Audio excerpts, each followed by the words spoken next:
कभी सोचा है कि हमारे रोज रोज के छोटे मोटे काम दुनिया पर कितना असर डाल सकते हैं? आज ना हम एक बड़ी सिंपल सी कहानी देखेंगे और समझेंगे कि कैसे एक छोटा सा फैसला भी बदलाव की एक बहुत बड़ी लहर शुरू कर सकता है। और पता है, इस कहानी का जो सार है वो यही है। मतलब ये जो आइडिया है ना, ये हमें याद दिलाता है कि बड़े बड़े बदलाव वो अक्सर छोटी छोटी सोची समझी कोशिशों से ही शुरू होते हैं। तो चलिए कहानी शुरू करते हैं। बात है एक बिल्कुल नॉर्मल फ्राइडे मॉर्निंग की, एक क्लासरूम की। सब कुछ एकदम नॉर्मल चल रहा था जब तक कि टीचर ने एक ऐसी अनाउंसमेंट नहीं कर दी जिसने समझिए सब कुछ बदल दिया। जरा सोचिए, कितनी सीधी सी रिक्वेस्ट थी, नो प्लास्टिक डे, बस। लेकिन स्टूडेंट्स के लिए ये एक नया चैलेंज था। वही प्लास्टिक तो हमारी रोज की जिंदगी का हिस्सा बन चुका है, उससे एक दिन के लिए भी दूर रहना आसान तो नहीं था। और हाँ, जैसा कि हमेशा होता है, क्लास में सबका रिएक्शन भी अलग अलग था। कुछ स्टूडेंट्स ने तो बड़े सीरियस होके सिर हिलाया, मानो पक्का कर लेंगे। कुछ आपस में फुसफुसाने लगे, अरे प्लास्टिक की बोतल का क्या, स्नैक्स के रैपर का क्या। और कुछ तो खैर, घंटी बजते ही सब भूल भाल गए। तो अब कहानी क्लासरूम से बाहर निकलती है और पहुंचती है एक भीड़-भाड़ वाले मार्केट में। और यहाँ हमारी मुलाकात होती है कहानी की हीरोइन अनन्या से, जो अपनी मम्मी के साथ आई है।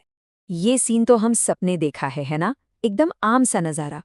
दुकानदार के लिए तो ये रोज का काम था, एक आदत जिस पर शायद ही कोई ध्यान देता है। और बस ठीक उसी पल अनन्या ने एक फैसला किया। उसे अपनी टीचर की बात याद आ गई। उसने बहुत धीरे से लेकिन एकदम पक्के इरादे से पूछा। सवाल भले ही छोटा था, पर उसके पीछे का इरादा बहुत बड़ा था। और सबसे इंटरेस्टिंग बात क्या थी कि इस बदलाव का किसी ने विरोध नहीं किया। वो दुकानदार भी एक पल के लिए हैरान हुआ, पर फिर मुस्कुराकर उसकी बात मान ली।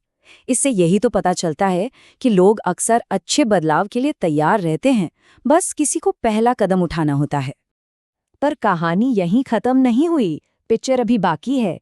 घर वापस जाते हुए अनन्या और उसके भाई के बीच एक छोटी सी बहस शुरू हो जाती है।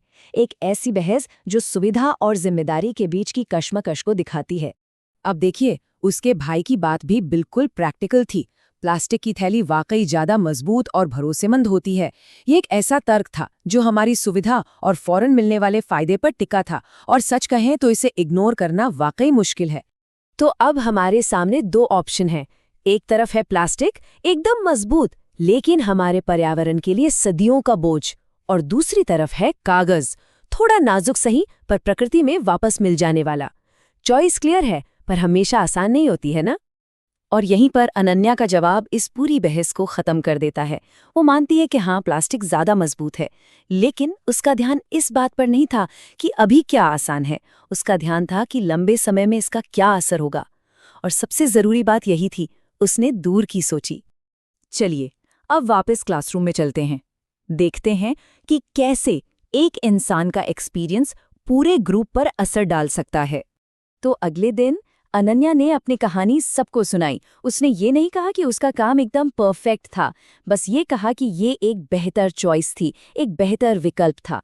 और शायद उसकी इसी ईमानदारी ने दूसरों पर सबसे ज्यादा असर किया।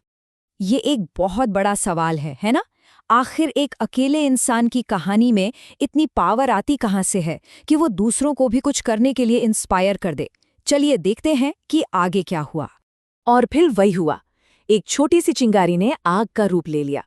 अनन्या की कहानी ने दूसरों के मन में भी सवाल पैदा किए। लोगों ने उससे बात की, और देखते ही देखते ये बातचीत एक कलेक्टिव फैसले में बदल गई। किसी ने कहा मैं कपड़े का थैला लाऊंगा, तो किसी ने कहा मैं प्लास्टिक की बोतलें यूज नहीं करूंगा। तो अभी तक हमने जो ये कहानी देखी है ना, ये सिर्फ एक घटना नहीं है, बल्कि ये बदलाव लाने का एक बहुत पावरफुल फॉर्मूला हमारे सामने रखती है। अनन्या का ये जो एक्सपीरियंस है, ये हमें सिखाता है कि बदलाव लाना एक प्रोसेस है, एक ऐसा तरीका जिसे कोई भी फॉलो कर सकता है। तो क्या है वो फॉर्मूला? बहुत सिंपल है। स्टेप 1, एक छोटा पर सोचा समझा फैसला लेना। स्टेप 2, उस फैसले पर टिके रहने की हिम्मत दिखाना, भले ये थोड़ा मुश्किल लगे। और स्टेप 3, जो शायद सबसे जरूरी है, अपनी कहानी, अपना एक्सपीरियंस दूसरों के साथ शेयर करना।